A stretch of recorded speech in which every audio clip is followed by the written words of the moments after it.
What are you two talking about? Oh, nothing. Just the end of the world. Tick-tock, tick-tock.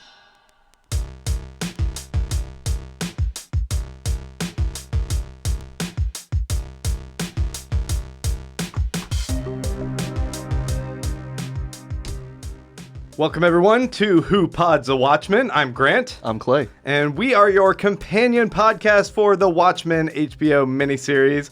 We are talking about episode 8 today. This is the penultimate episode. This is the big dog. That what do you think, is. Clay? Wow. Yeah. Do you remember a few weeks ago whenever we were asking if we would see Dr. Manhattan? Yeah. Huh. I mean, we kind of assumed based on, like, the one hand grabbing the mask in the trailer. Could have been a teaser. It could have been, like, them screwing with us, but they didn't. They did not. They delivered. Yeah, that's been answered. Yeah. Folks, we want to say welcome if you guys are checking us out live on YouTube. Thank you guys. If you guys are on the chat, you are welcome to go ahead and toss us questions. But what happened last week was we got a big influx of people, more than we kind of anticipated. So if you do want to ask us a question, we do ask that you please go ahead and write in all caps, like comment or all caps question before whatever you post, so that I can just kind of like sift through all the rest of the comments of people talking to each other. Mm-hmm. Make it a little bit easier. Yeah. And if you guys are listening to us on the podcast, thank you guys for checking it out. Please subscribe. And if you want to help us out, a great way to do that is to go to iTunes, give us a 5-star rating, write a little review. There's been people out there who give us a 4-star rating, Clay. Good Lord. Why? Out of 10 stars? No, out of 5. But I feel like people think it's the same thing as like an Amazon review, like their opinion, like really like it's going to weigh the scales of the market or some shit. No, you're just kind of fucking over like little podcasts like ours. Just don't be a dick. Give us 5 stars. If you want to put your criticism in there, fine. But give it the 5 stars. Yeah, but a 4 out of 5 is an 80. Like, I'm pretty happy with the B-. I think it's a dick move. I'm happy with the B- in my life right now. Also, by the way, if you don't stop the cataloging at just question or comment, feel free to say, mispronunciation, wrong, jerk, whatever. We'll take it all. Just help us out. That's completely fair. Yeah. Yeah. Folks, we are going to be talking about episode 8, like I said. One other thing, patreon.com. Patreon.com/Pods the Watchmen. It's the other place you guys can help us out. If you have already given that 5-star review, you want more enriched content out of your life. We love doing extra mini episodes. We'll post additional content throughout the week, both to the public as well as exclusive content for our patrons. So if you go to patreon.com/Pods the Watchmen, there you can make a per month pledge. Give us $2 a month, $5 a month. Not really asking a whole lot. It's everyone chipping in. That's cumulative. That's how that works. Kind of weird to ask him for that, though, whenever there's only one more episode. There is one more episode. Yeah. But is this the end? Good. Nothing ever ends. Nothing ever ends. Fuck yes, Clay. Wow. Nothing ever ends. And that's right. We won't end either. We're going to keep potting about the Watchmen. We're going to just talk about the episodes as if we're going to write our own new episodes. Probably also move on to Transformers and then the Karate Kids. Maybe I don't know. Ninja Turtles. There's a whole world out there. Yeah, of 80s references. 80s updates. I was actually thinking of the more recent Transformers. Oh, no. Yeah. I don't think I want to do that. I'm kidding. Yeah, no, we're definitely going to do something, and it's going to be fun, so please follow along. And anyway, let's get to this episode, because it was a humdinger. Let's get to this episode. This was episode 8 called A God Walks Into Abar, and it's notable that it was initially called A Bar, 2 words. And after last week's episode, they updated it, and now it's Abar, like the last name, Angela Abar. And this is directed by Nicole Cassell, who did the first episode, the pilot episode. Written by Jeff Jensen and Damon Lindelof. Jeff Jensen was Doc Jensen for years, writing on Entertainment Weekly. He wrote like all these articles about like reviewing TV. And it was like one of my go-to places for Lost. I would go there, and he would like write all these good, great, crazy theories and stuff. And I guess he made buddies with Lindelof doing that. Because then he worked on Tomorrowland with him a little bit, and now he's doing this. So there's a chance for you. There's a chance for us. We could make it. Right. He's going to watch this podcast and be like, those two. Yeah. Pluck them. Bring them on over. Yeah. It's the dream. All right. So let's go ahead and jump into talking about this episode. The premise was Angela's mysterious past in Vietnam is at last revealed. And that's all they really say. Yeah, that's all they have to say. So without further ado, hot takes. Hot takes. What you got, buddy? You know, I just loved it. Like, I absolutely loved it. I think it's the episode that we've been hoping for a few weeks, and I don't want to say it came, too late or anything, but it was awesome. I mean, it was fantastic. It was great to see Saigon again. I think that was so much fun to see. Was it last week, I guess? Yeah. Right? And it was kind of fun to see the evolution of that. We all wondered how she met Dr. Manhattan, right? And it just turns out that it was kind of a, something that happened at a bar, kind of like a regular dating scenario for a lot of people in undergrad or something, right? I mean, it's kind of wild. It was a meet cute. Definitely, but I mean, it wasn't like, you think, okay, superhero, maybe he like, she, I mean, at the very least, maybe he helped her like she had a flat tire on the side of the road. You know what I mean? But no, she's just sitting there having a beer alone. You know those sleazy dating cheat code things that some guys do? Oh, It's yeah, like, yeah. Know how to like say all the right words to smooth a woman. Negging. Yeah, and get her into bed. And I feel like Dr. Manhattan was like the ultimate expert on that. He's For like, sure. I know your future, so I know I'm going to be able to get you into bed. But I mean, it only works if it works.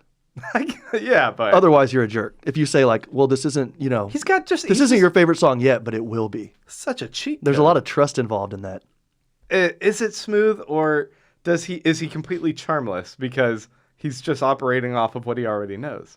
Speaking of that, wasn't it wild to see how Cal, I mean, I don't know the actor's name, I apologize, how he changed his mannerisms and everything to just, I mean, it was awesome. It was cool seeing that. Yeah.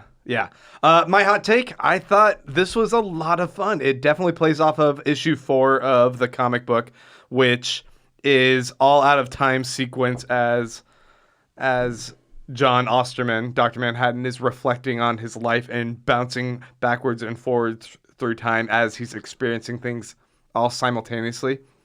I think this conveyed a lot of that same point and the same really intricate and curious and intriguing kind of storytelling that you want from that, while offering something new that really started threading a lot of the pieces and mysteries together.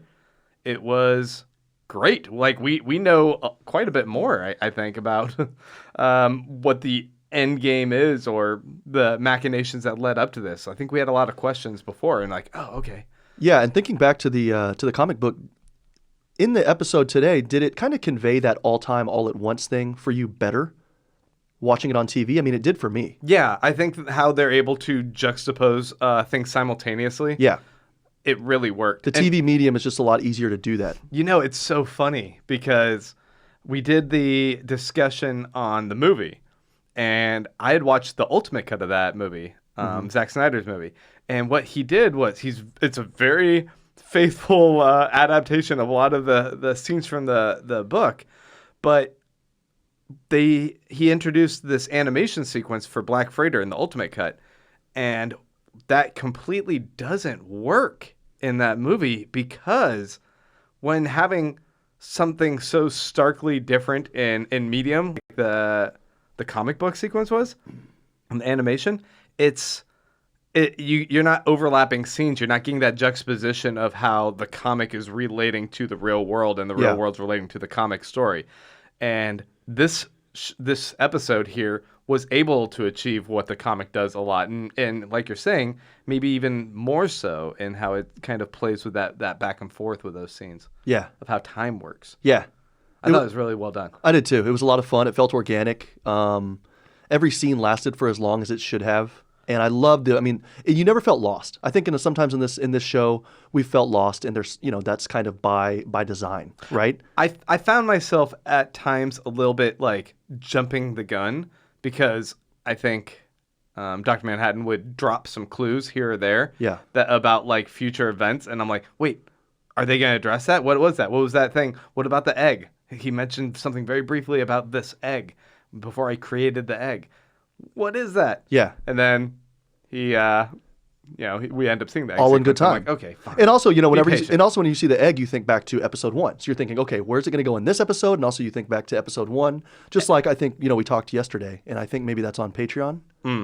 Yeah, we did an episode yesterday, and the audio was a little hot, so I just decided to make that a Patreon exclusive. Yeah, intentions were good. So that we didn't get more 4-star reviews of people going, oh, that audio's hot. Yeah.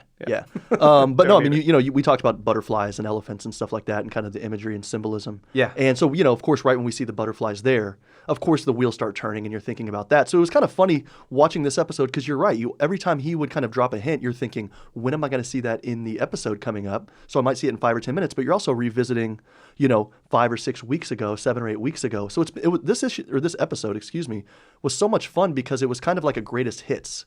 Yeah. And it was a greatest hits for just the Watchmen universe as well. And it was fan service, but it didn't feel cheap. Like, I know I've been dying to see Saigon. I've been dying to see Angela as an adult, kind of, but before she got to Tulsa. Right. And we got all of that, and it was just so fun and so well done, and none of it felt...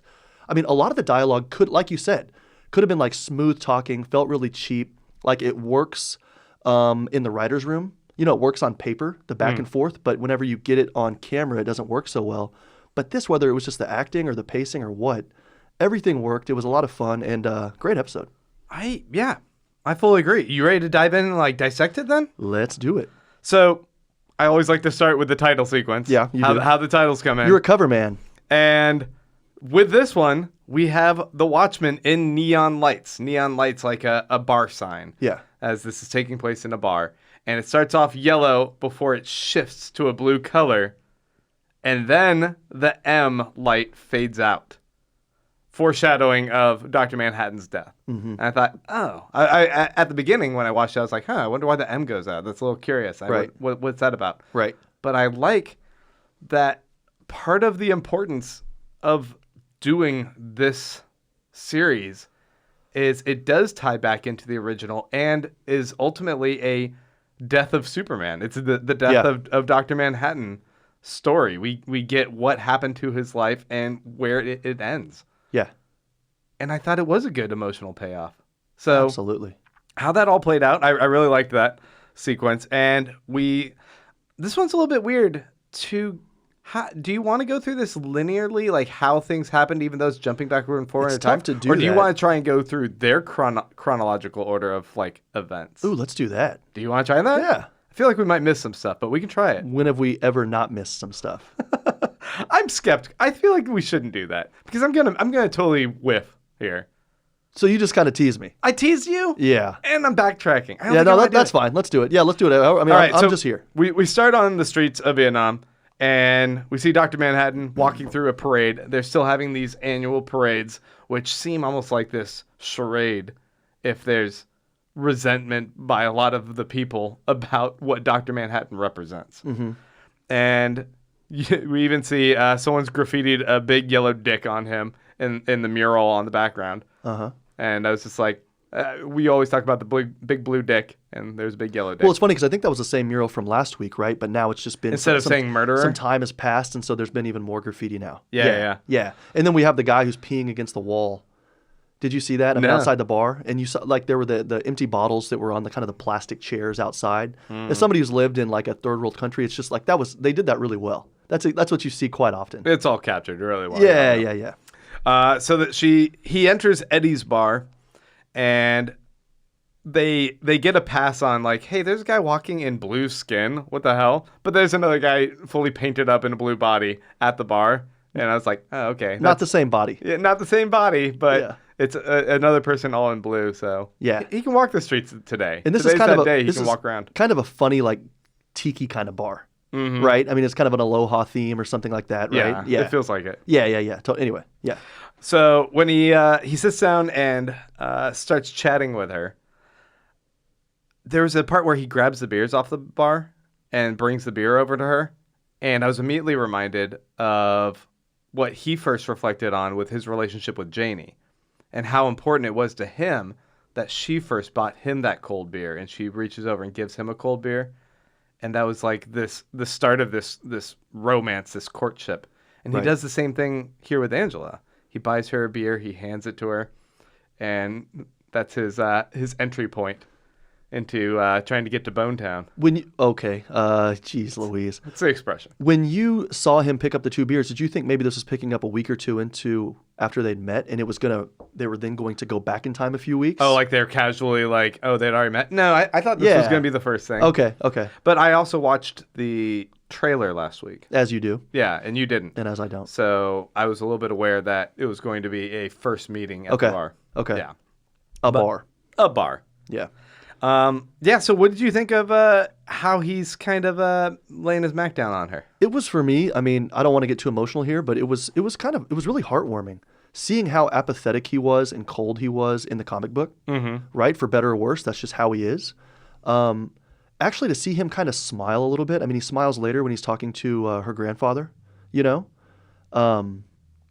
or no, I'm sorry, maybe it was with Veidt. He smiles. I don't know, something like, there was interaction there somewhere where somebody said, "Oh, you've changed" or something, right? Right. And even talking to her though in the first few minutes when he meets her, he had some cool like witticisms and stuff like that, some flirtation. Mm-hmm. There was some energy there, and you don't really ever see it from him that often in the comic book. So it was nice to see that, and for me, it kind of you're clued in on the fact that okay, this is a special moment. No, he definitely comes across as very like kind of a boring, removed person from humanity in the comic. Yeah. And you're right. There's kind of this. He still has the monotone delivery. Oh, his voice sounded so hollow. Whoever they got to kind of read those lines, there's this kind of eeriness to it at first. But I felt like once he's kind of there's this moment where they're talking about how he terraformed Europa. Mm-hmm. And he just brought life up, and she's like, "Oh, and what'd you do the next week?" or whatever. And she's like, "Actually, it only took 90 seconds." Exactly. She made a joke about like, "Oh yeah, of course you were able to create life in under 2 minutes." And he kind of laughs and says, "Oh, a sex joke. That's funny." Yeah. And it was at that moment where I was like, "Oh wait, okay." Yeah. They're bridging that gap. There seems to be a little bit of chemistry here. Totally. I'm buying into this. I'm going along for the ride here. Yeah, and I was going to say that's my Cubes moment, but at the same time, I think, generally speaking, a Cubes moment is something that doesn't really add to the story. Mm-hmm. And I think that really does add to the story. Yeah. It was important to show that humanity. Also, let me ask you this. Do you think that they maybe took part of Cal's, and again, I'm sorry, I don't know the actor's name. That's awful. But do you think they took some of Cal's voice and then manipulated it or blended it with somebody else's voice? Like I know that in Lord of the Rings, they did it when he was like Gandalf the Grey and Gandalf the White for a bit. They kind of did this cool thing. Yeah, Yahya Abdul-Mateen is Cal. Okay. And I'm not sure if they did that. That would be really clever, but I just feel like they got some other a totally guy. different dude. Okay. In fact, I was looking on IMDb. I was trying to figure it out. And there is this one character, or this actor, Corey J. Grant, who's listed as Phillips DBL. Phillips Double. Oh, okay. I don't know if it's a stunt double that got like top billing on IMDb currently. There we go. Or it could have been he's just playing the body of of this guy. I don't know. Yeah, anyway. Yeah, no, I thought, so back to your question, the interaction was lovely and it was fun to watch. And you're right, there was kind of some buy-in right there. Once we heard the joke, it was like, okay, I can watch this. This isn't scripted. There's a reason she's going to get with him, and it's not just because he's a superhero, right? Well, from there, we get the first kind of flashback, and he talks about his childhood. Well, he talks about terraforming, I guess, was the first real flashback. But then he starts talking about how he brought in this manor house, and she's like, well, why would you bring in that house? And now we get the explanation for what this castle is and why it was significant. And that is that it was this house, which was essentially a halfway house for him when growing up Jewish in Germany, he and his father were trying to flee the rise of Nazism. And they ended up in this manor in England before they came over to the U.S. Mm-hmm. And it, I guess, had a really lasting impression on him where he felt safe and comfortable there. Yeah. And I thought, it's a beautiful story. And how that also evolved into him meeting the original prototypes for Mr. Phillips and Miss Crookshanks as his Adam and Eve of his new place. Yeah. It was kind of cool. It was cool. And again, it humanized him, right? It humanized him. And it was this very coming of age kind of story of him, like first seeing them having sex. And this was like it's something that's so human and had such an impression on him that like now that he's this kind of cold and removed person, you see part of his heart still like bleeding into things, and that he does have this love of humanity. Yeah. Yeah. And it wasn't like this, like, it so easily with a less talented writer could have turned into like a raunchy episode or something like that, right? And that's kind of a coming of age of a different sort. But instead, what he views is something that, is described as, and is like beautiful and joyful and kind of celebrating your partner and the relationship you have with them, and this idea of creation, which, as we know, creation and maybe kind of making order out of chaos could kind of be two of the things that he values most. And those are the two things that maybe drive him. You know, I mean, he has the watchmaking side, and then he also has this creation side. So it's kind of interesting seeing the interplay with those, because with creation, you have to have the spark, and that spark, you don't really know where it will take you, right? It's just kind of faith, and you have trust in it, and you like where it's going. Exactly. But then order is kind of this different thing where you're imposing your own will on it. And so it's weird to see him kind of play with those two things that are inherently opposite, you know? Yeah. And that's what he's kind of doing. He walks into the bar, and you're right, he makes these jokes with Angela, and in a way, he's asking her to have some faith, and hey, just, you know, it's just dinner. It's just tomorrow night, it's just dinner, right? And I wonder where they went for dinner. Italian? Sushi? Oh, okay. I don't know. I bet they would have good sushi. What would he eat? He's a guy who fishes babies out of the water. Not for food. I don't know. Or is there an ultimate cut I haven't seen? What did PDpedia say? You know, when she's talking about, oh, you're going to be like Zeus and turn yourself into a swan or some shit to try and like get laid. I was like, he does fish babies out of the water. There's something weird That's going not on. far off. Yeah. He could. I don't know. So when they give him a Bible as a gift, as a shut the fuck up about seeing us try and hook up in the room, they essentially say, this is an exchange, not for his silence. Like, that's what I was assuming they were going to say. But they want him to go to America and at some point in his life create something beautiful. And I thought that was, it was actually like a really kind of heartwarming moment of like, these are people that presumably are the ones who live in that manor, right, who've rescued all these people, right, and are like Schindler. They're bringing them and trying to help them get to escape that horrible reality that was going on in Germany. And they're also like really imparting on them that like you have to do something beautiful with your life. And I guess that's something that stuck with him. And in a way, he wanted to create something beautiful, and he attempted it in Europa. But do you feel that's what he really felt was something that he created was beautiful? I think it's a relationship with Angela. I think we come back to his relationships, and even, the penultimate issue of the comic book. What saves everything is his relationship, right? That's why he comes back. He doesn't stop the 3 million deaths, right? No. Again, he's apathetic to that, or maybe he kind of has this weird deal, and I think it's an interesting thing. We can go on about that, which we won't hear, but, something happens, and you just think, why can't you do something about it, right? Yeah. But, again, he does have these glimmers and these shimmers of humanity, which make all the difference for him. Yeah. Yeah. So we come back. She's trying to be like, are you even this real guy? Glow for me. Do something. And he says he doesn't want to do anything to prove to her who he is because he wants her to agree to it while being unsure. Yeah. And I like that. Yeah, he's Clark Kenting it. Yeah, in a way that's like, I want, in a way, to still be straightforward with you about who I am. But if you enter into this with that doubt, with putting a little bit of faith that it might be or might not, but you still are just interested in me for me, that's what's more important to me. Well, when you go into a bar here in Austin, some of the times I'm lucky enough to go into these bars with you, you don't walk in and tell everybody that you're on the award-winning Beerus podcast. Shut up. You just go in, sit down like a regular customer, a regular patron, and then the free beers come. But sure, you go in there just like a regular guy. This does not happen. So it's the That's same. ridiculous. It's the same kind of thing. You know how that feels. Yes, it's just like that. You're making me blush. But yeah, no, I mean, that We're is on important. camera. And you're right that in his last relationship, it was important that someone else brought him the beers, right? Right. And here he's thinking, I want to do that for someone else, which again is a really human thing for him. Here he's actually putting himself out there. Last time he kind of enjoyed the attention he got in his previous relationship, but here he actually sees somebody who's lonely, who's crying out for a family, as he talks about, right? And he thinks, hey, this is actually, and you're right.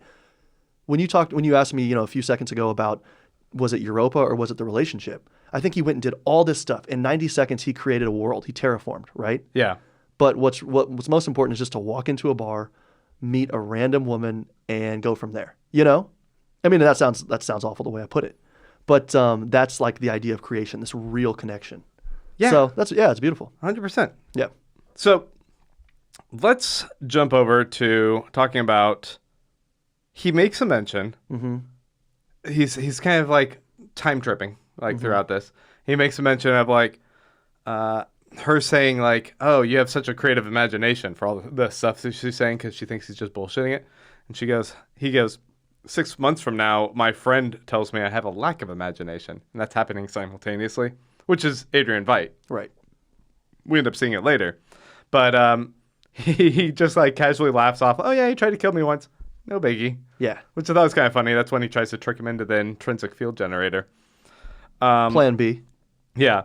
And then we kind of see this sequence where he's talking about, like, you're going to be the one who inspires me to change what I look like. I'm going to look different because of you. And that's when we get the reveal of how Calvin Jelani ends up becoming Cal. Right. Ends up becoming Dr. Manhattan wearing a Cal skin suit. Yeah. Why didn't she reveal Cal at first?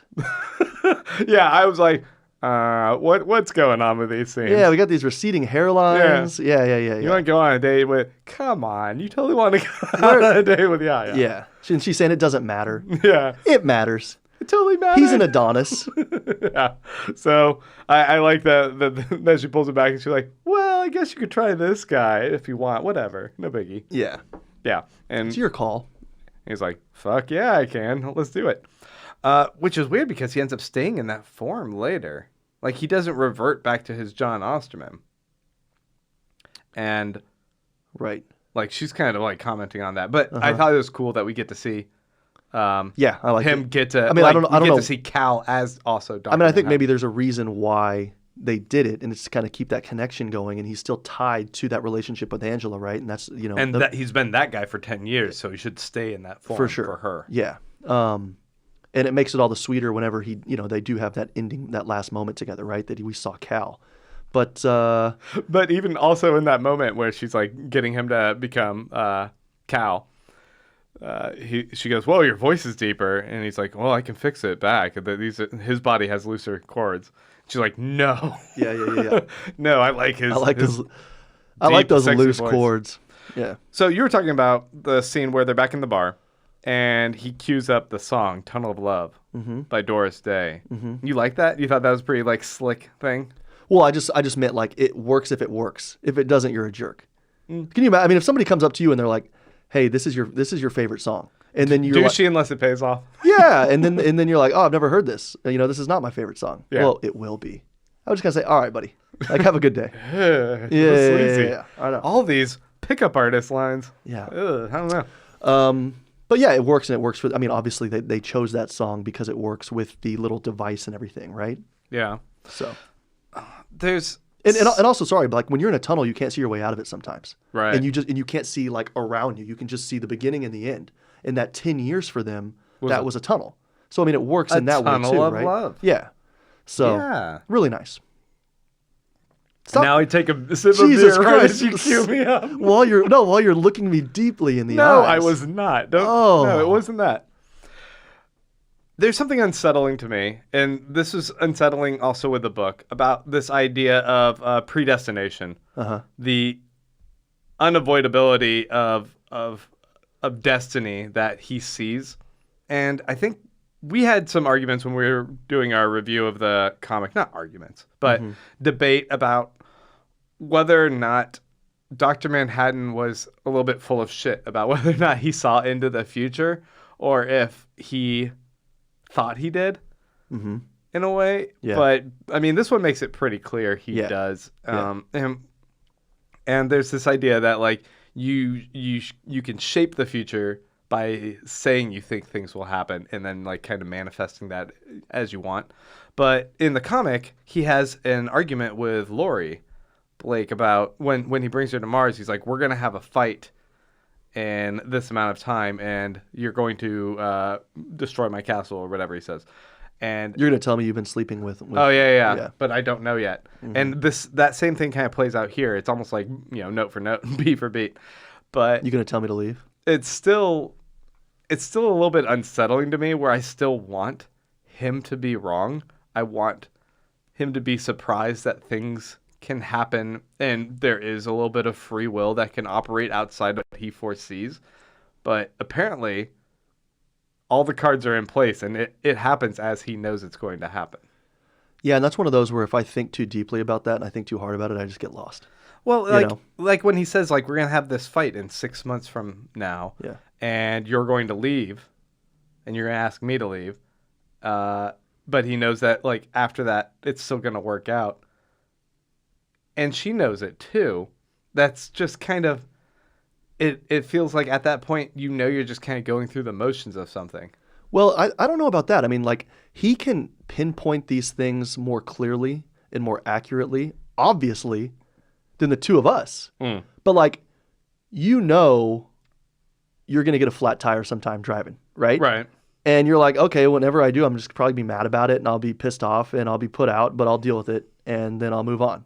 Right? I mean, it's the same kind of thing. You're like, well, yeah, and then whenever it happens, it'll happen. I can logic this out. Yeah. You can. You're like, okay, I can think about it, and then there's that emotional thing when it actually happens, and so you know it's going to happen. So, and in a relationship, you're going to get in a fight, right? And that's actually maybe even kind of a healthy and good thing sometimes. Whatever. So, yeah, predestination. It's in a way, it's like the only thing that's predestined here is the fact that he knows stuff so specifically, right? He knows that this is going to last for 10 years. We're going to get in a fight in 6 months. Et cetera, et cetera, et cetera.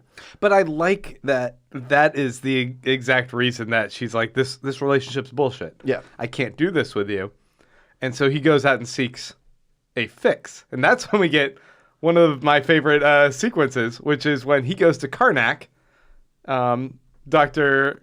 Evil, a.k.a. Adrian Veidt's, like, evil secret lair in Antarctica. Yeah, but just really quickly, I mean, she still jumps aboard that ship knowing that it's 10 years. She just knows that he's going to be present for a moment, like whether it's sex or anything else or cooking. He's not going to be like having his multiple. He's on Mars. He's on this. Yeah, he's going to be present in there in the relationship. So yeah, right. So it's not so much that like she hated the fact that he knew everything in the future. It's just that he was doing that so much that he wasn't there in the present, right? Right. So anyway, I just think that's an interesting thing. She still knows that 10 years is going to happen, but maybe she also believed that if we have 10 really good years, then maybe I can change something. Or she thought, fuck, my parents died, right? I don't know nothing's guaranteed even tonight or tomorrow. So if somebody can give me 10 good years, that's pretty damn good, right? It's funny because a lot of that is an assumption on his part too. Like we'll have 10 good years, but he doesn't know what happened between the insertion of the amnesia plant and when he wakes up. He knows a few details that they are still living in Tulsa, so he knows they're in Tulsa. It seems that they have a love between them. Mm-hmm. He knows that there's a moment where she will go out and fight and risk her life to try and save his, which makes him love her. Yeah. But also that they have 3 kids. Like, he knows those details, but he doesn't know if, like, he didn't know about the White Knight, about, like, almost losing them, like, the tragedy that ends up bringing those kids into his family. Uh-huh. Like, yeah, he knows the Wikipedia article, but he doesn't know all the meat inside it, right? He knows just a few little bullet points, right? Yeah, so I mean, it's a leap of faith for both of them, which is what's so nice about it, and he's like this omnipotent God, and yet he has to make a leap of faith, and so does she. So anyway, yeah, but really interesting. But she had no choice in the matter. She had to say yes. Of course, yeah. I guess that's where I'm like, all right, let's move on. We go to Karnak. We go to Veidt's Antarctica temple, and he's cranky. He's watching his screens as, like, some of them are shutting down. He's still operating off of 1980s technology. Maybe update the space a little bit, buddy. Mm-hmm. Especially since he's like a multi-billionaire, presumably, at this point. 2009, that's around kind of the flat screen. That's when we changed. Yeah, he could have had a lot of, like... Well, but shipping costs to Antarctica. Yeah. My God, there was no Amazon Prime back then? Holy hell. So he still seems like he failed. He's referencing the argument he had with John about, like, was it all worth it in the end? Nothing ever ends. Right. And his whole goal was that he wanted to save humanity and stop the bombs, and that was the one thing holding them back from becoming peace-loving, harmony, kumbaya, hands across the world kind of thing. Yeah. But he knows that there's nuclear meltdowns and they're still doing armaments, and there's nothing that can stop it. And I think this is something that we had already been like kind of theorizing about, like why he would be disillusioned with humanity and why he would want to go try and start his own version of humanity in Europa. Mm-hmm. And it kind of ended up true. The details of how it worked out were a little bit off from like stuff I was definitely like throwing out as far as theories. But ultimately, it was an agreement between him and Dr. Manhattan, and he went there, and then Dr. Manhattan went incognito and, do not call on his phone, and suddenly Veidt is stranded. And interesting, though, I mean, so if he created a utopia out there, right, there's obviously no need for a game warden. So did he introduce the game warden character whenever he threw Veidt there because he realized, okay, now actually I do need this kind of governor on the engine?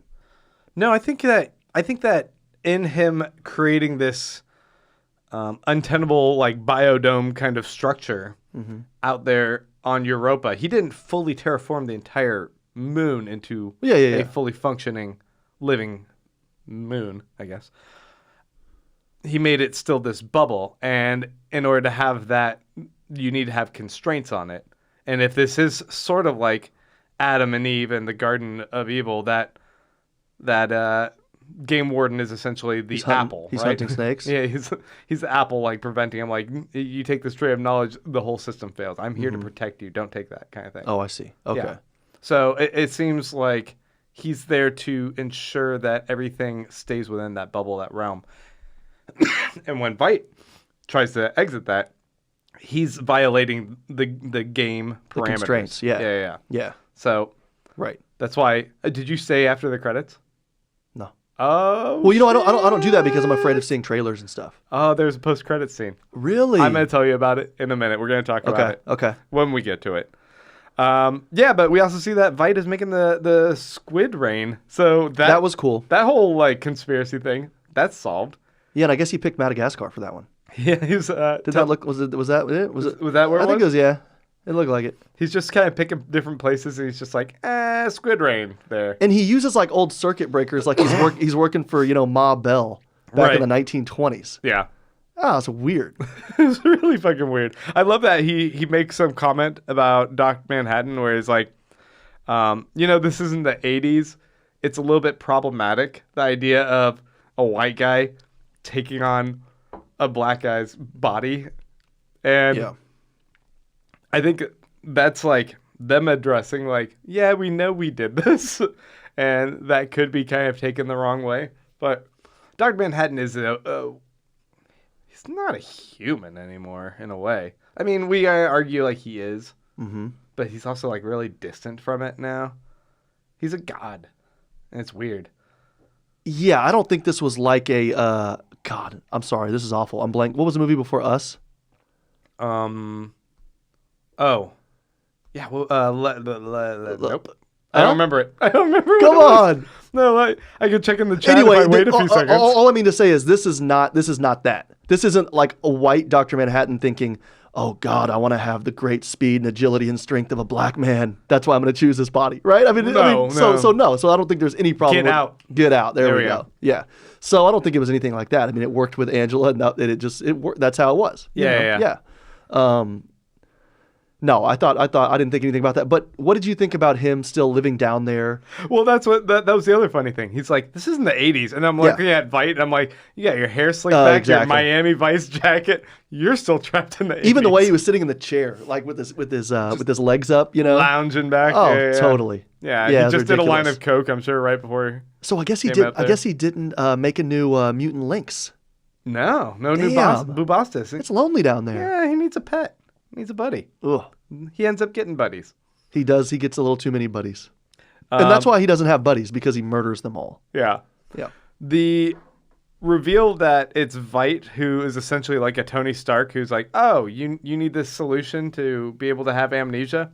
I already came up with that idea 30 years ago. I've been holding on to this little amnesia bullet. Just pop that in your brain. And for me, what's interesting is the whole time I wasn't thinking about the science behind the amnesia bullet. I was thinking about, how do they make that little ball float in the ring? I wasn't thinking at all about how it like makes a god forget his memory. Yes! I was like, how do they get that to float? That's the most impressive part of this whole contraption. That whole part, yeah. What is this? What is this technology that's suspending it in Yeah, there? exactly. I don't know. I'm so Wow, fascinated Are they by it. using these things called magnets? How do those work? Yeah. I felt that when Dr. Manhattan does piece out Veidt over to Europa, Utopia, that he wasn't being sincere. He's like, oh yeah, this will be really fulfilling for you. I think he did something that was purely selfishly motivated, which is a little bit uncharacteristic for him because he seems to, in a way, operate in a pretty honest manner with everyone because he doesn't really care about how other people feel. Yeah. But it felt like this is something that he genuinely wanted. And maybe something he genuinely wanted, and he also thought maybe if he does put, I don't know, I mean, because he can see the future and everything. Well, no, he couldn't see that. He couldn't see that device. So maybe he did not know, and he wanted those 10 good years, and maybe that was a kind of an insurance policy on the 10 good years. Maybe he did see that device. Well, he didn't? Remember he said, oh, I don't know what's in that box. Oh. He's like, oh, because I irradiated it. Huh? You were taking notes. I was probably taking notes, yeah. Hey, really was pretty quickly. good. Really quickly. Yeah. Do you think Irons can cry on command like that, or are they peppermint spraying him? I mean, that was like one solid tear. It was awesome. And then he cried last episode as well. Did he cry here? He had, remember whenever he said, like, do you want to go to a place like that? And he said, yes. He leaned forward and a tear fell. Oh, because shit. that kind of was supposed to convey the fact that he did all this for humanity. And by all this, I mean, he murdered 3 million people and no one appreciates. Let's not forget. Yeah. And no one appreciates him and no one loves him for it. And also there's still all these problems, right? Because nothing ever ends. And so for him, he's thinking, I do want an ending. I do want something like that. And I want to just enjoy it.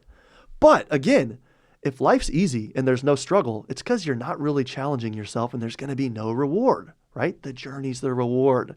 So that's what Veidt comes to realize once he starts building trebuchets and launching lemmings. You think that he found it rewarding? Who? Veidt. I think he wanted something like that because he thought, I do want to live in a paradise. I've worked so hard to like kind of mold humanity into something he like hates it this. there. He's trapped. Well, he said he thought it was a utopia, but then he realized it was a prison. So he's trying to get out. But I think he genuinely wanted to go to a place like that was perfect because he was so sick of humans. He just wants a puzzle box. He wants a problem to solve. And maybe I he don't gets think that so. in figuring out how to escape. I don't think so. And also, I don't know. I mean, I'll disagree. I think that he actually did want to sit back and not rest on his laurels, but just kind of like be somewhere where people weren't trying to actively destroy themselves for once because he had worked so hard to change that. Now, let me ask you this. Okay. Him crying in the court scene. Also, I just want to say this. I don't look through the comments. I'm not on social media, but I did see a commenter say, are they called commenters? Commentators? Somebody you commenting? really don't know online. Yeah, I'm sorry. Somebody, okay. Call him whatever you want. Okay, thank you. Somebody said he had a wig on. I asked why the judge was wearing a wig. He said it's because it's the English court system. Yeah, I know that. Would you like to give your legal credentials? I've watched TV. You're a legitimate lawyer. But not in the UK or Australia, or Canada. I mean, the Commonwealth, right? But I just didn't know why in that scene, I would have also loved to have been like, well, never mind. I'm not going to say that because it might be offensive. But I was going to say, if I said something like, why were there pigs running out? Why was the pig the jury, right? Well, it seems like everything now we understand is based upon 1930s English people, prototypes, and they're bringing their culture to this utopia. Yeah. No, okay, really quickly though.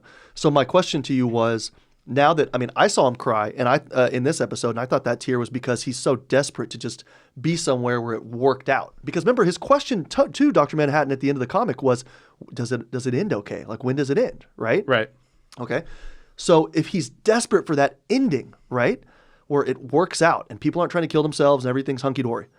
Okay, so he gets to that place and then he realizes, ooh, this is a prison. There's no challenge here. This sucks. That's why Dr. Manhattan didn't like it. Now I do have my puzzle box. I gotta get the hell out of here, right?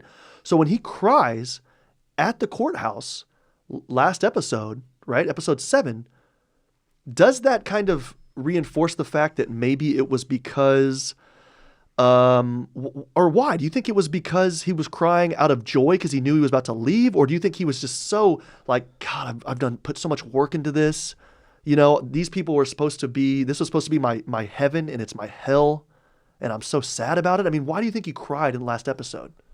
When remember the pigs are coming out and Yeah, everybody's saying guilty. Oh, guilty. That's right. Yeah. I don't. Or could have been a melange of those, Yeah, right? I kind of took from it that he just felt finally exhausted. He was running with this fuel and this drive to really kind of take over, and he was going to use these people as his guinea pigs to an end. He had an end, which was escape. But now he's been stuck for a year. He finally did his big move, which was escape the atmosphere, arrange some bodies around, and make a save me shout out, save me D. And then fart in closing arguments. Yeah, but he was stuck for a year doing this trial thing. Yeah. And now it's like maybe he feels just kind of like hopeless. This is just him finally giving up and breaking. I think you're right. Just complete exhaustion. Yeah. Emotionally, mentally, physically. He's just done a ton of work. And he's around simpletons, and he knows that, they're trying to replicate what is humanity, and even then it gets farcical. Yeah. They can't have a genuine trial. They let the pigs decide and whisper in their ear as if it's Punxsutawney Phil. After 364 days. Yeah, it's like, oh, the pig decided guilty. We're gonna say guilty, and then we're all gonna shout like, oh, we're doing the good job right here for you, right, Veidt? I feel like they were still in a way seeking his approval, and he's just like, fuck, you guys will never be the genuine article because you don't operate with that degree of free will and with that sense of self that you need. Yeah. That purpose. Yeah, I yeah. think that's what he says. Like, you need purpose. Right. Anyway. So, moving on. We got the device. He's got the amnesia device. And he goes to Angela like, hey, you're just going to pop this in my head. But he's got errands he needs to run. Uh-huh. And we're going to jump non-linearly to discuss this because he says he wants to go talk to her father, Will Reeves. And we get this little sequence. Her father? Yeah, her grandfather, rather, Will Reeves. So he goes to New York where Will Reeves is living in Captain Metropolis's old house, which he bequeathed to him when he died. You can look on Peteypedia. They give the last will and testament of him. He gave all of his stuff to him after not seeing him for like decades and decades. But Will Reeves is now living in Captain Metropolis's house. A lap of luxury. Yeah, living the big times. And he just kind of goes in there, and it was this like, it's almost like this this future son-in-law asking for his daughter's hand in marriage in a way, but it's like future grandson-in-law. Uh-huh. I thought there was a little bit of a charm to it. I did too, and I also thought it was so interesting the way we saw Dr. Manhattan / Cal sit down across from him, and it was just so machine-like the way Dr. Manhattan would do it. So he's having a tender moment, but he still has that within the confines of his Dr. Manhattan kind of robotic body, you know? Right. It was cool. Yeah. Yeah. And that whole sequence plays out. Oh man, I guess I shouldn't have jumped the gun. Well, why? That whole sequence plays out with this really fascinating chicken and the egg scenario at the end, because he tells, in modern 2019, he tells Angela, I'm talking to your grandfather right now. She's like, oh, you're talking to him right now? And she's not thinking right now, 30 years or 10 years in the past. She's thinking right now. Mm-hmm. So she's like, well, then ask him, what the hell? Why did he kill Judd Crawford? What's going on with that? Was it because of the robe, KKK robe? And she basically just gave him the motivation to kill the person that she couldn't understand why he killed. Wait, also, how did she know about Cyclops? Did I just forget something about the last episode when she woke up? She knew about Cyclops because she took Will's pills. Oh, shit, that's right. Yeah. So she tripped through all his memories. I was thinking, when she woke up, did somebody else say something about... But how did she know that he... Oh, that's right, because then she did have those memories after that. We were kind of wondering how she did have those memories after... We were wondering when the pills were made, etc. Yeah. Okay, but anyway, yeah. As far as this being a whodunit, and we're constantly asking the question, every episode, of who killed Judd Crawford, we now have Angela Abar as potentially another person who killed him. And I did not expect that at all, but I thought, what a fascinating, paradoxical twist that they did in the narrative to allow her to be the one giving the motivation to her grandfather Yeah. to essentially collaborate with with Lady True to kill him. Planted that seed. I just like that was always this question that we had, the whodunit. And now, once again, at the very last episode, I thought, oh, it's a done deal. We know who did it. Yeah. But now we have this extra layer of motivation that she instructed him in a way or led him down that path. And maybe that's how he ended up from New York back to Tulsa. Yeah. Right? I mean, well, yeah, we were wondering kind of how he got there. So, and it was probably because of that. Clever bit of writing, though. And I do like how he went to he was supposed to be at the theater at that time, right? And that's where he kind of sent the girls. Well, and Topher, right? Yeah, but that's the theater back in Tulsa. Yeah. No, I just thought it was, the theater and movies and everything like that have played such a role here. Yeah, and they're back at the theater where the Tulsa riot happened when he was a kid. Precisely. Yeah. So it's all, in a way, coming full circle. Is time a flat circle? Yes, okay. It does seem that way. So we get this little back and forth where she's like, do something special for me when they're back at the bar. Create life. And he creates an egg. And once again, we have this egg as this symbol of life that's carried through all the episodes. And I wonder if the impetus for eggs being a thematic motif, I guess, throughout this season was the idea that the egg was first generated here. Like, they read the story where, like, he would create an egg, or I'm sure they're writing these in order from the first episode on. But I like how that egg makes all the other eggs in the previous episodes a little bit more profound. Well, sure. But the thing is, too, eggs, obviously, throughout history and throughout literature and everything like that, right, can play different roles and have different meanings. I mean, here, I kind of looked at it like, she asked for a magic trick, right? Yeah. He gave her a pretty basic fucking magic trick because he still wants her to fall in love with him just as a regular dude. The second part of that was an egg here is a sign of potential. It's nothing now, but it literally could grow into something that's life, right? And so he's showing her with the magic trick. It's like a little bit of flirtation, right? And it's, I'm not, I know that you asked me for something. It still could seem human. It still could seem human. And also, this could turn into something just like their relationship, just like that initial conversation at a bar could turn into a beautiful marriage with kids and everything, right? The egg in the first episode was all about maybe different generations and different people of different colors and everything like that, and race relations mixing, right? You know what I mean? Like, and then so eggs have played different roles, even though they're pretty present. But it's interesting to see how many different ways they go with eggs, right? So definitely, yeah. So he talks briefly about this idea that is it possible for him to give his power to someone else? And he says, I could transfer, I guess, my power to an organic matter, and that could be consumed by someone. And she's like, oh, like this egg? And then he cracks the egg, puts in the beer, or she puts it in the beer, but he chugs it back into himself. Kind of in a way keeping his own power, although I don't think he transferred his power into it. Were you afraid of salmonella? I know you're a germ guy. That's what got Dr. Manhattan. It's a silent killer. Yeah. But it does seem very key that he mentioned that there is this element of a method by which someone else could become the new Dr. Manhattan.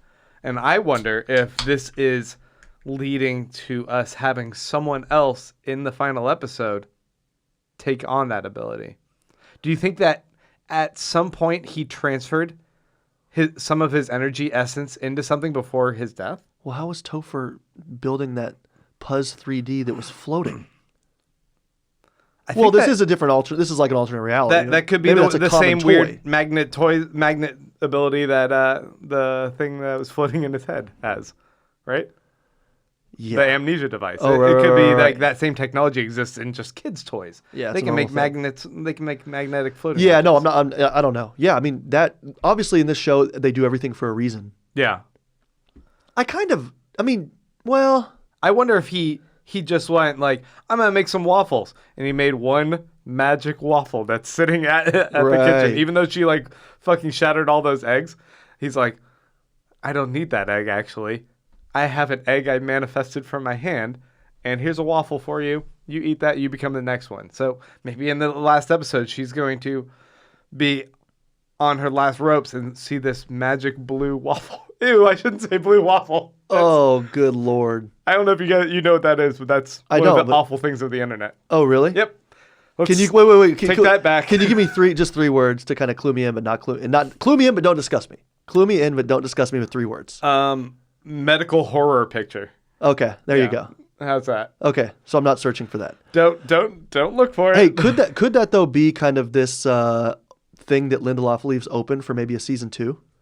Like, yeah, because you're right. After the death of Superman, there was the whole series, which was like really awful, all about the different Supermen and people popping up with different abilities. They didn't know who was the real Superman. Right. I actually don't want that to happen, but he could kind of leave that open as like, okay, season 2, who will we identify as the new person? I don't know. That kind of seems too superhero campy for me, but whatever. Well, I mean, yeah, as we move into kind of that final sequence, we have the 7th Cav like waiting to gun him down with this giant ray gun thing, and he's marching into inevitability. Like, Yeah. he's well aware that he has god abilities, even in the present here and now, and he could have just like melted everything. He's a guy who crushes tanks into a ball with like a snap, right? Yeah.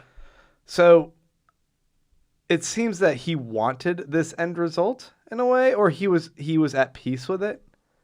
Like, in a way, is almost suicidal, right? And also, his kill shot is just to explode the head, but leave the body. He's like the perfect zombie fighter. It's pretty brutal, Yeah. but effective. Remove the head. He's a great zombie fighter. Yeah, no, I mean, the march, I don't know. I mean, I think also, it was interesting seeing pain on his face. That was one of the few expressions we saw whenever the ray gun did zap him, That was pretty wild. But I just want to get back to your point about who could be the person, whenever she's on the ropes or whatever, who's going to save her and save the day.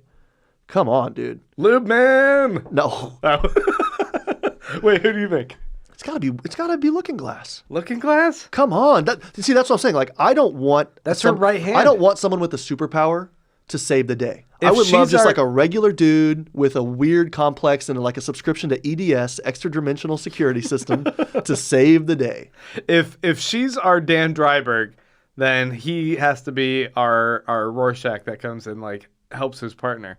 Yeah, 'cause shakes his hand a little bit. we too remember long. at the end. Yeah, we remember at the end of episode or issue 12, Dan Dryberg was Little Spoon, Yeah. and now he's in prison.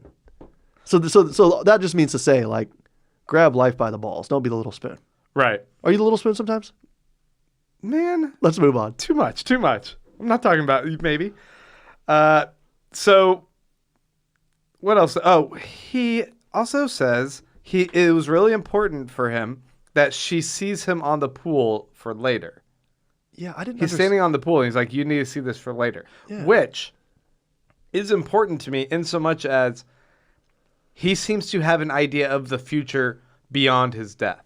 Mm-hmm. And I was thinking he shouldn't be able to have any vision of what happens beyond his death because he's aware of all timelines in which he exists. He's able to channel all those memories and live in them simultaneously during his lifetime. But if he's no longer alive, how would he know the value of him standing at that pool for her? He can't Jedi. Like, that's what I'm Because wondering. the Jedi can apparate and, like, still give wisdom. Can you imagine him looking like a glowing blue ghost? Looks like old Ben and says, "Go." He go. looks like himself. He's like, "Go." He's like, Angela, go train with this guy. He's on this faraway, planet, and he's 900 years old. He's 50 years old. It's Baby Yoda. Yeah. Jeez Louise, that's I the love that dream. little guy. What a cutie pie. No, I don't know. And are we going to see that next episode? Like, what's... and I was thinking, okay, maybe she seemed impressed in the bar that he could walk on water. So I thought maybe that was why. Maybe it was a callback to that. But it seemed more significant than that. So I don't know. Was there something in the preview about that? I don't know. The preview, I don't know what to expect for next episode Really? because it seems Okay. like there is still a lot to address. There's the Millennium Clock. There's what's going on with Veidt and how he might come back to this world. Where is Looking Glass? What's going on with Lube Man? We have so many questions. Let me ask you and- this.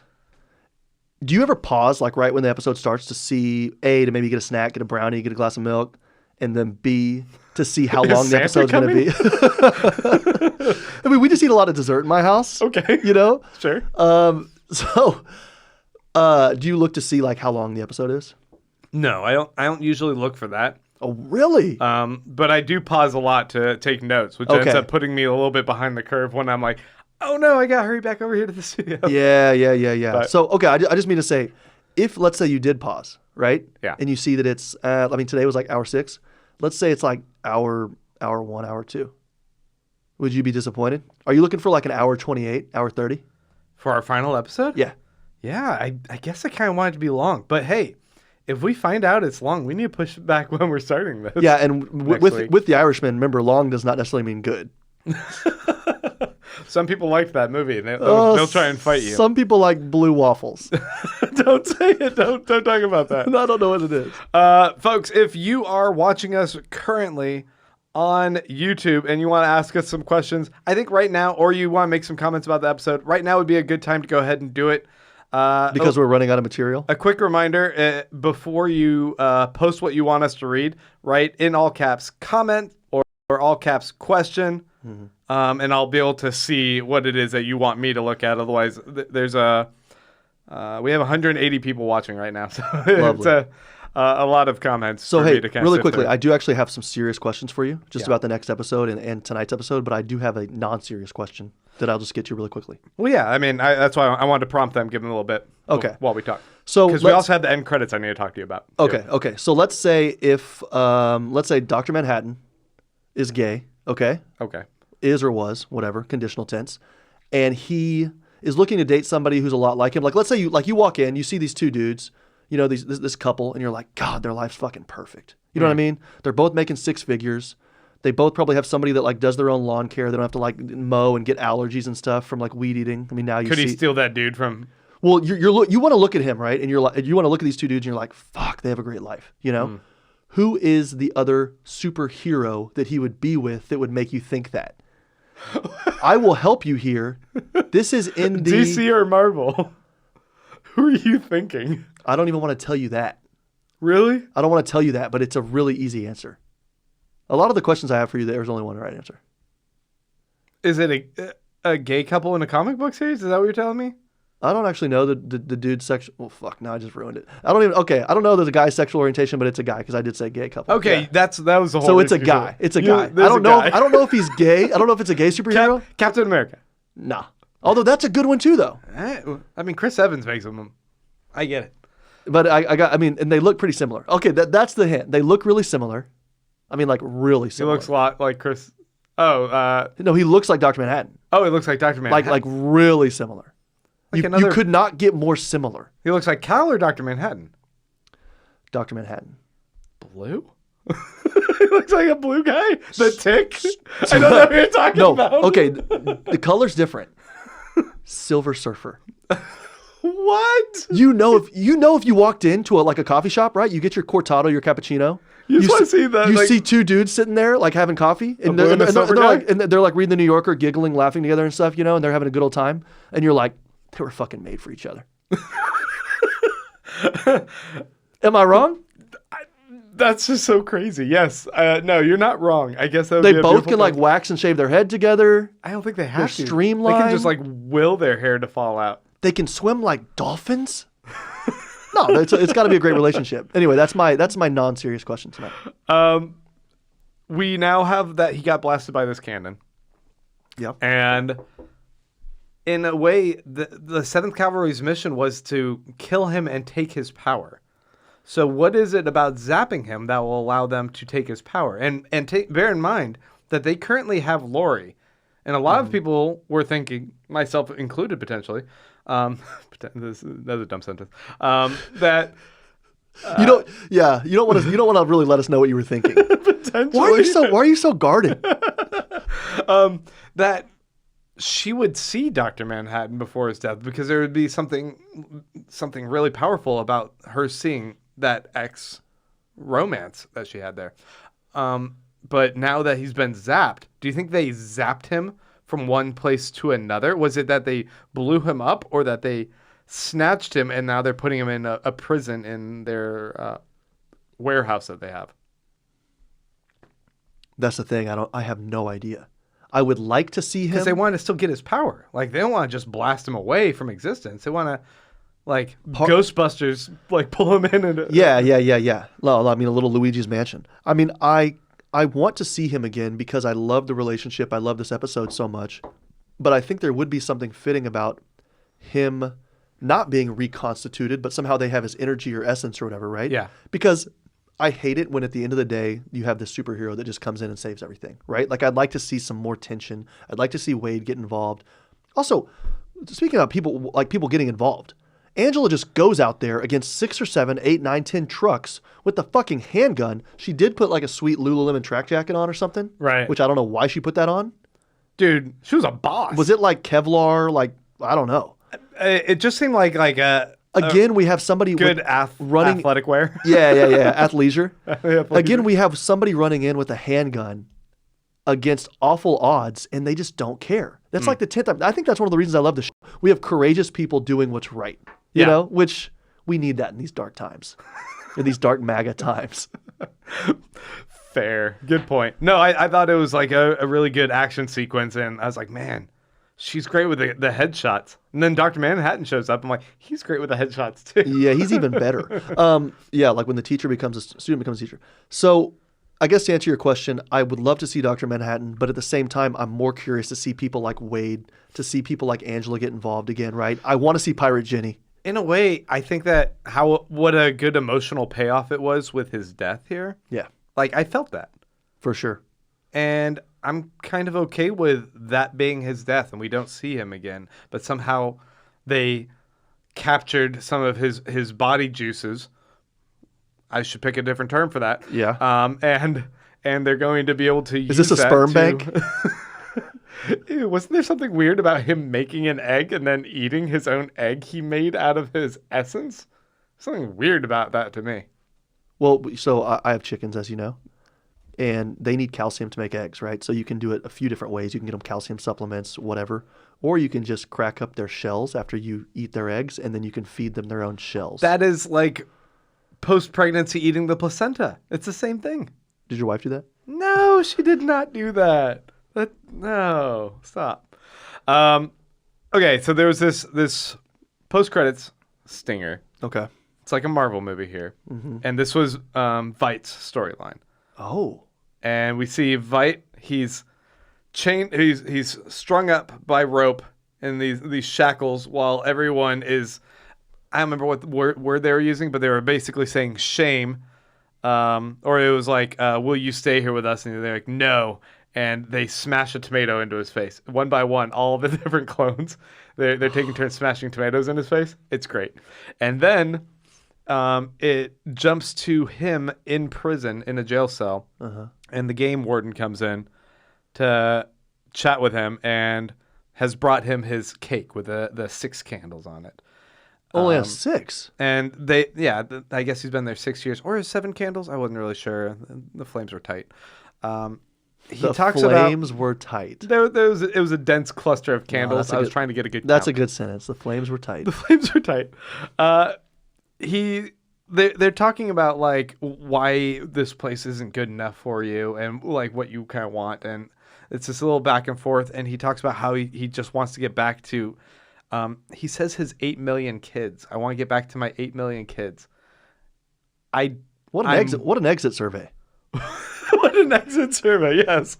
But it looks, I don't know what book he was reading. He said, I just want to read this one same book. The guy's like, I can get you another book. And he's like, no, I just want to read this book. And it looked like it was like 1984 or something. I don't know what book it was. But he says, like, I want to get back to my 8 million kids. And I was like, what does that mean? Those his little squids? Is it his squids? Or has he somehow been working with Lady True in his DNA going into the cloning of a bunch of people? I don't know. I don't know what it meant. Oh, I don't like that at all. Ew, that's I don't like that at all. How creepy would that be? No. Hey, But are we going to see the comedian next episode? I doubt it. You posited that yesterday on our awful audio. I did. He digs into the cake and he finds a horseshoe in there.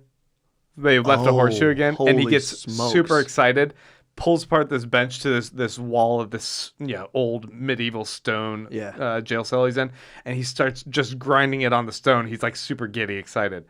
Like he's going to Andy Dufresne his way out of this jail cell with a horseshoe. And that's where it kind of leaves off. How would he? So that's what you missed out on. But how would he be but we do know that he can kind of predict the future as well, right? And from the comic, because remember, he's very insightful. First or second issue or episode, he says it's not time for that. Yeah. When they give him the horseshoe. So remember? I mean, that was like that was 8 weeks ago. Yes. In the remember they give him the cake. They're sitting there. They're standing there, and then they give him a horseshoe, and he says it's not time for that, and he gets mad. Dude, I don't remember that. But so does that does that mean that he's predicted? Someone said 7 candles. Does this so mean I was wrong. Okay? Yeah, you were fucking way off. That's a 4-star review. Flip this table. 7 candles, 4-star review. This is some bullshit. So does that mean that he's predicted this? I don't know. I guess what would that mean? Like, why does he have that kind of insight? He's not Dr. Manhattan. Or it could have been something as simple as him saying... Or is he eating some Dr. Manhattan sugar cubes? Oh, some nostalgia, some green sugars, some nostalgia. Hey, speaking of that, what's your cubes moment? I don't know. I thought I said something in particular that like really resonated with me. I think I liked their chemistry, that chemistry moment. Yeah, but see, that's... When they talk about the 2 minutes. Oh, yeah. That sex joke. And I was like, suddenly there's something clicking between them. I'm like, I'm feeling this. Yeah. Mine was just like the awful tiki bar. It's something that you would see like in MASH or something, you know, and you know that like the population there, right? The Vietnamese are probably like, God damn, these people come over and they just bring like tiki aloha type stuff with surfboards, you know, like fuck them. Yeah, I like that. Oh, someone is correcting me as well that he said 8 billion. 8 billion. So he's just talking about the population of the planet. Okay. Tinfoil off. I'm taking off my reflectitine or whatever, guys. Obviously, I was being ridiculous there. Thank you for the corrections there. And we have some comments. We have some questions here. I'm going to see if I can sift through and snag a couple of these. Pick the meanest one. Pick the meanest one? No. I can't. I saw some people that like came into our chat and were just trying to be like shitty. Really? Yeah, they're like, this show sucks. Why do people watch it? I'm like, then get the fuck off the chat. Don't be... I can't believe a person would be a troll on YouTube. Wow. Like, where did that come from? Yeah. I need to deputize more people to be like moderators on here. Hey, but look, I do want to ask you this about the show. Like after this one ended, I really thought to myself, you know, there's certain albums, right? Yeah. Musical albums. There's certain vinyls where every every song's this little gem, right? It's like a little 3.5-minute pop. And they're all have the same thread running through them, so it's one album, right? But they're all just so fun to enjoy on their own. Yeah. This show's really like that for me. And very few shows are like that. I mean, even if we look at Lindelof's, well, actually Leftovers was like that for me. Lost wasn't because it was more of this like serialized thing, right? But Leftovers was like that where you could really think of one episode, you can kind of enjoy that apart from the show on its own. And that doesn't even mean in a serialized show. Like there's episodic shows. You can think of Seinfeld and like pick out an episode, right? Exactly. But it doesn't work in the developing. Same. Yeah. So but it's just even the different styles and different you know, I mean, I don't know what you know regarding like showrunners and stuff like that, but the different writers and everything just all bring their own element to it. And it's just been so fun to watch. Yeah. You know? You definitely get a sense of character in each episode. Like and this, that's got to be the different writers kind of bringing their energy to it. Yeah, like this episode after episode, what was the throwback one, the black and white episode? Was that 6? Yeah. Okay. I mean, that's like this artistic tour de force, right? Uh-huh. This episode, by contrast, is not something that's going to go down like in a canon of great TV, right? But I'll rewatch this episode like multiple times just because it was so enjoyable to see the characters interacting, and it was just a lot of fun. It's a good love story. I mean, people like a little rom-com. This was a rom-com with a tragic ending, so it's more like Meet Joe Black or something. But, you know, you get a good Again, that's another 3 hours. God, Meet Joe Black. If Meet Joe Black somehow had a baby with the Irishman, there's this video clip. We'd get a Ken Burns documentary that's not good. There's this video clip of, I'm sorry I'm going to spoil Meet Joe Black, but the dude gets hit by a car and dies. I think it's right in the very beginning. Yeah, it is. That's the whole point. And someone took a video clip of him. He gets hit by one car, flips over, and then another car hits him. Yeah. And someone took that and looped it. So it's just him going boing, boing, boing, boing. Was this like on the Reddit, like gets better every loop or whatever? I think it was off that site, You're the Man Now Dog. Okay, I don't even know that. YTMN. I don't know that. What's the most disgusting part of that movie? I don't think I've ever seen that movie. Who was the female character? The protagonist. Meg Ryan? No. What? Claire Florani? There's a show. If that's not right, then I'm mixing the movies. There's a show where I think Meg Ryan is with this extraterrestrial or something, or angel or whatever. And the first time they have sex, she says, "Look, it's two City of Angels with Nicolas Cage." And she says it's like two puzzle pieces. I've never wanted to vomit more. So you're saying this episode was better than City of Angels with Nicolas Cage and Meg Ryan? God damn, I forgot the movie, but that scene stuck with me. I need one of those amnesia devices from Veidt. Here's our first question. Yep. Are we still thinking that True is Veidt's daughter? And yeah, this is the idea that it's possible that Adrian Veidt had a secret adopted daughter. Maybe it's not, biological daughter, but that True might have been someone he kind of took on at a young age and adopted in a sense, but did it all secretly. Because the comedian's the real dad. You think it's a comedian? It could be. That would be a sweet play for people who like enjoy the comics. Right? Yeah, but when she says like I'm bringing my dad back, I was thinking like the link is between her and Adrian Veidt. I was initially thinking comedian, but I think you're right. They right. don't have to bring in all the characters. I think you're absolutely right about Veidt. Yeah. It just feels a little bit more. It's tighter. It's a tighter story. It could work a little bit more organically with the character set that we have. I think it'll be too out of left field if they introduce comedian in the very last episode. For sure.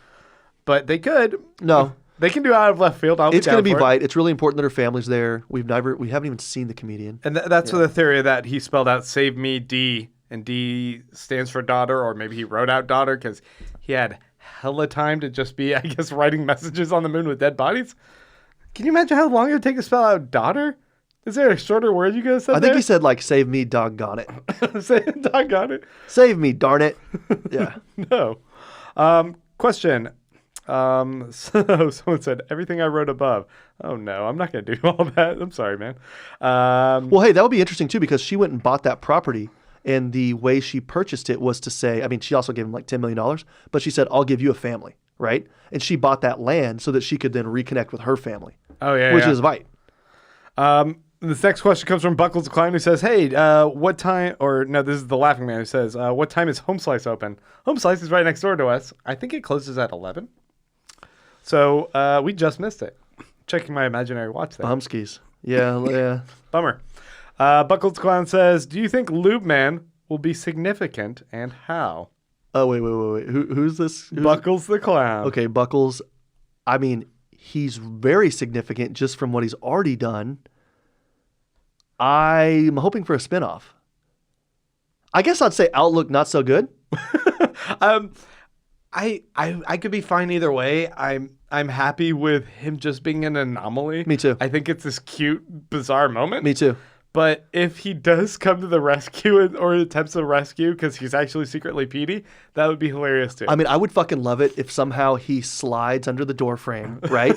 Just Gets does this halfway cut. No. He slides under the way and he like pops up to save the day, and then they just fucking blast him. He just gets murdered. There's no episode 8 or episode 9 Pedia update for some reason. That's weird. Yeah. Let's see. The next question comes from Jimmy Favors, who says, "Will Angela get Manhattan powers?"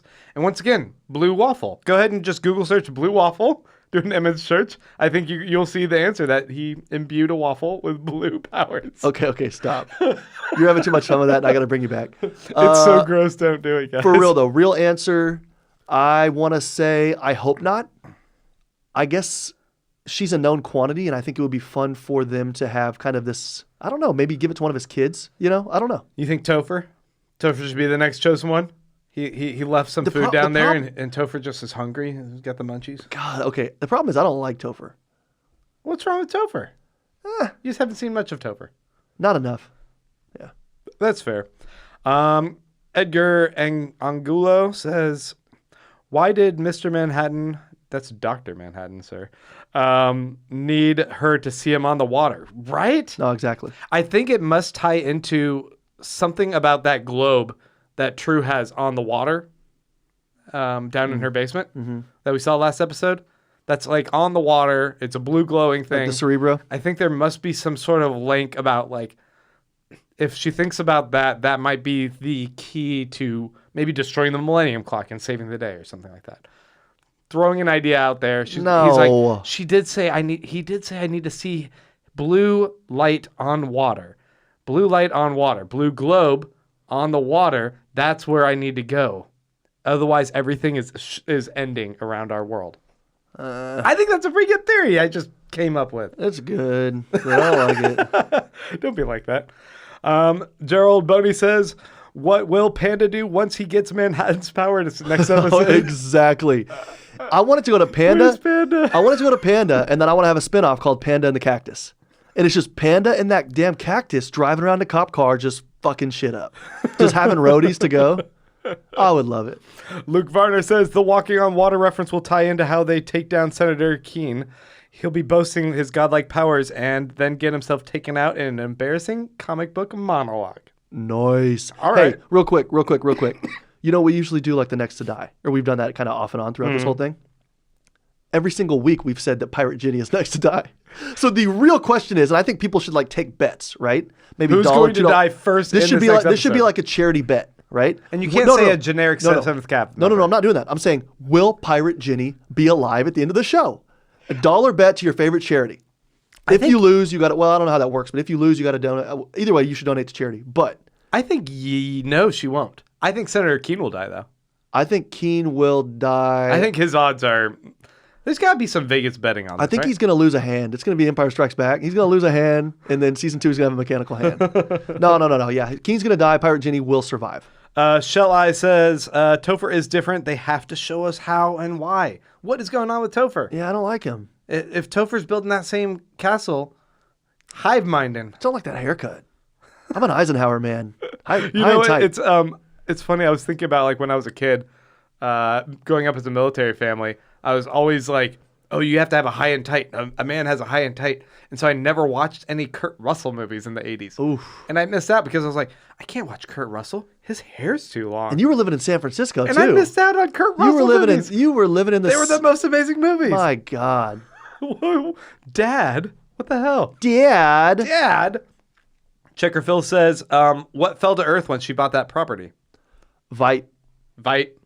That's what we're thinking. If it's not Veidt, I'll eat my shit. Like, what else? What else has been alluded to as even potential from falling from space? I think it's got to be Veidt, and he's a gold statue. Somehow, she alchemied him into gold. He's sitting there, and she needs that Millennium Clock to activate to melt him into human form again. No. Okay, that was Take ridiculous. off your reflectine. No more reflecting. It's that gone. is god awful. No. But let's see. Maybe I'll grab one more comment here or there. Will we see the elephant next episode? The Laughing Man says, I saw a very important question on Reddit. Should Dr. Manhattan... I'm not going to read that question. Okay. Checker Phil says, the bar was called Eddie's Bar, a.k.a. The Comedian. Yeah. Oh, it was. But it was E-D-D-Y, so I didn't put that together. That's right. Eddie Blake, the comedian. Interesting. So, would they name a bar after that guy? No, I'm sure. Hey, But also interesting though, those pores. that could have been like a hint, foreshadowing. But really quickly, what was up with those pores? What? Like, were they pouring from bottles or draft? Because they left like a good They weren't 4 topping inches. it. Yeah. Yeah, come on, fill it up, guys. Good Lord. They're being stingy on their beer there. I don't know. Oh, and then Floor says he's reading Fog Dancing. It says, hence my earlier question, which I'd have to scroll back to. I'm so sorry. If we do this next week, I would just say, like, make sure you guys kind of roll everything into the same one. But then if you make it too hard on them, they're not going to do it. We're going to go ahead and wrap things up, I think, there. We want to say thank you guys so much. 225 people watching right now. Wow. That's lovely. Thank you guys all for tuning in. Hopefully you guys enjoyed this, and we are going to be doing more discussion throughout the week. We're going to do a couple other episodes doing more deep dives into this. So if you guys haven't already, please go subscribe to us over on our podcast. Subscribe to this YouTube channel too. We're going to be posting probably more videos throughout the week. I've got an article coming out. You've got an article coming out talking about penultimate comparisons between Lindelof projects, right? That's exactly right. Yeah, looking Yeah. forward to all of that. And listeners, yeah, if you guys want to help support us, once again, you can go to patreon.com/whopodsthewatchmen. We appreciate all the support there. And Clay, you want to wrap us up? I will do that because I know you have to go do the video. So now I just have to do this at the end of every week, and it's awful because I don't really know how to end it. Hey, I've enjoyed this. We've had a lot of fun, and we will see you next week. Hey, if it does run long, then we will be late, but we'll be here. So don't worry, and have a good night.